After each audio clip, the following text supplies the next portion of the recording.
Hello to each and every one of you BAWLERs, and this is important news for you. Subscribe and write in the comments what you think about it. Finland's concerns about Russia are well-founded. One of the driving reasons behind the country's decision to abandon decades of neutrality and join NATO was the fear that what happened to Ukraine could happen to them. The fear was that without NATO protection, President Vladimir Putin might set his sights on Finland next. And now, it appears Finland's concerns were justified. Russia is constructing something ominous near the Finnish border, recently captured by satellite imagery. On June 18th, Finland's national broadcaster, YLE, released a detailed investigation based on numerous satellite images that shed light on Russia's activities near the border. These images, which will be analyzed more closely later, highlight significant developments. Since last winter, Russia has been undertaking substantial construction inside a closed military town across the border from Finnish Lapland. Excavation has been ongoing, new structures are rapidly emerging, and it seems a large military base is being established, capable of housing thousands of soldiers just miles from the Finnish frontier. This isn't speculation. Russia's own Murmansk regional administration has publicized it. The administration's website noted that Governor Andrei Chibis visited the town of Kandalaksha to inspect renovations under the NATO program. Chibis issued a statement praising the construction and Putin himself, noting the visible transformation and resident satisfaction. He thanked Putin for systematically allocating funds for the military housing improvements, noting that the upgrades also include the addition of new facilities critical for Russia's military presence. This messaging is more than self-congratulatory, it's a signal to Finland. Russia is amassing forces along the border and making little effort to conceal it. YLE's satellite imagery exposes the scale of this buildup across three distinct locations. The first is Kandalaksha, slated to host 2 brigades in nearby Luukka Savino, according to retired Finnish military intelligence officer Major Marko Eklund. This would bring around 2,000 troops within 68 miles of the Finnish border. The city is a key logistical hub near the White Sea, and Luukka Savino is a restricted military area. Satellite data shows work on a 0.87-mile stretch of land, trees cleared, ground excavated. The garrison already existed but is now being significantly expanded. Older buildings have been demolished and replaced, though their future purpose remains unclear. Historically, the site housed air defense units, which were later redeployed, likely to Ukraine. Currently, it serves engineering units, though plans appear to include 10 new buildings, according to one leaked photograph. None of those buildings have foundations visible yet in the latest satellite imagery. But Eklund emphasizes Kandalaksha's strategic significance. It lies in the narrowest corridor between Russia's core territory and its nuclear submarine base on the Kola Peninsula. Losing this narrow land corridor, or bottleneck, would sever critical military links, a risk Putin is unwilling to take. That's why 2,000 plus troops and all these new installations are being positioned there. Satellite images show rows of trucks and ongoing activity, with Russia investing over $527 million into Murmansk for not just military infrastructure, but also civic buildings like a school and cultural center. Eklund explains that recruiting families to remote garrisons is difficult, and civilian facilities help attract professional soldiers. These aren't harmless developments. They are a calculated move to make these regions habitable for long-term deployment, with soldiers potentially acting as either defenders or aggressors against Finland. Next is the Karelian Isthmus, a narrow strip of land between the Gulf of Finland and Lake Ladoga, covering 5,800 square miles and located just over 40 miles from Finland. Here lies Sapoyone, another garrison, formerly a small Soviet-era facility with roughly 500 troops specializing in nuclear, biological, and chemical defense. YLE's satellite data shows that new vehicles have been arriving since late 2024, despite the limited resolution of some images.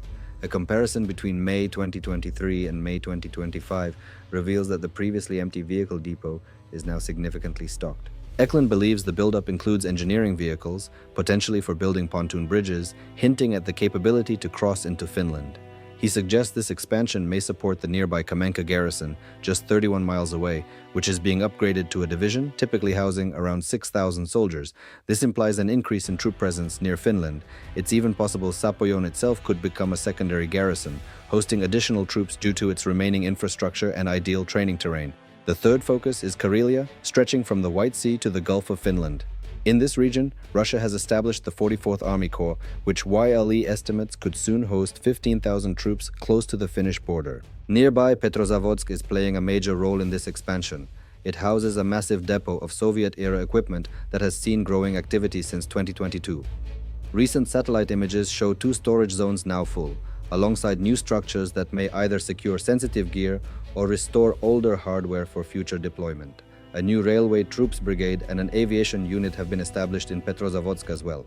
Interestingly, these developments have not been reported by international media before, implying that Russia's military buildup may be more expansive than assumed. According to the Helsinki Times and YLE, this growing military infrastructure is part of a broader strategy to revive the Leningrad military district, which was largely dormant after some 30,000 troops were redeployed to Ukraine. Now, Russia aims to expand this number to 100,000, with a substantial increase in tanks and artillery as new facilities are completed. This unprecedented military buildup underscores Putin's ambition to position tens of thousands of troops mere miles from Finland. The logic is simple: win the war in Ukraine, then turn to the next perceived vulnerable target, Finland. YLE's investigation suggests these deployments are preparations for either a major conflict or intimidation strategy. Finnish Defense Forces strategist Sami Närmi, quoted by The Guardian on May 21st, confirmed that Russia is re-establishing border forces and improving infrastructure with the aim of bringing back experienced land units from Ukraine once the war ends. But YLE speculates there's more to it than just redeployment. These new facilities likely serve training purposes and might be used to maintain a standing threat at the border. Whether Ukraine war veterans will be stationed here to train new recruits remains unknown, but Eklund believes this is plausible. If Ukraine was the sole objective, there would be no need for this much infrastructure so far north. Kremlin spokesman Dmitry Peskov offers another reason: Finland's NATO membership. Back in April 2023, he called NATO expansion a threat to Russian national interests. Since Finland joined NATO, Russia has made no secret of its disdain and considers its new neighbor a growing threat. The border buildup is a direct consequence of Finland becoming a NATO ally. There's also a broader context. Finland's geography places it in a position to disrupt Russian logistics between St. Petersburg and the Kola Peninsula. This includes access to the Arctic, another strategic area that's becoming increasingly important due to climate change. As Arctic ice melts, new trade routes and untapped oil and gas reserves are emerging, making the region an even bigger prize. Russia wants to ensure it can capitalize on this, and the proximity of Finnish territory adds tension to the equation. Despite all of this, Finland is responding. NATO membership gives it security guarantees under Article 5. If attacked, Finland will be backed by 31 NATO nations, including major powers like the US, UK, France, and Germany. To further deter aggression, Finland is building a 124-mile fence along high-risk sections of its 835-mile border with Russia. As of May 22nd, the first 22 miles were completed. Though initially intended to curb migrant flow, believed to be part of Russia's hybrid warfare tactics, it also acts as a physical deterrent against potential incursions. Finland is also enhancing its military capacity. By 2029, it aims to spend 3% of its GDP on defense. With 24,000 active troops, 870,000 reserves, and over 50,000 paramilitary personnel thanks to compulsory military service, Finland is readying a potential force of nearly 1 million. A May 14th Reuters report says the reservist age limit might soon be raised, adding 125,000 more troops. Still, Finland can't stop Russia's buildup. It's occurring within Russian borders. All Finland can do is prepare. That's exactly what it's doing, watching, waiting, and building strength. The goal is to make Putin think twice before provoking a nation that's growing stronger with NATO's full support. Whether that will be enough remains uncertain. It all hinges on what happens next in Ukraine. Putin's military is facing significant challenges there, and external pressures are mounting. For more on those dynamics, including why Russia might soon run out of Shahed drones, check out our other videos. And don't forget to subscribe to the BAWLER for more insights into Russia's escalating moves in Europe.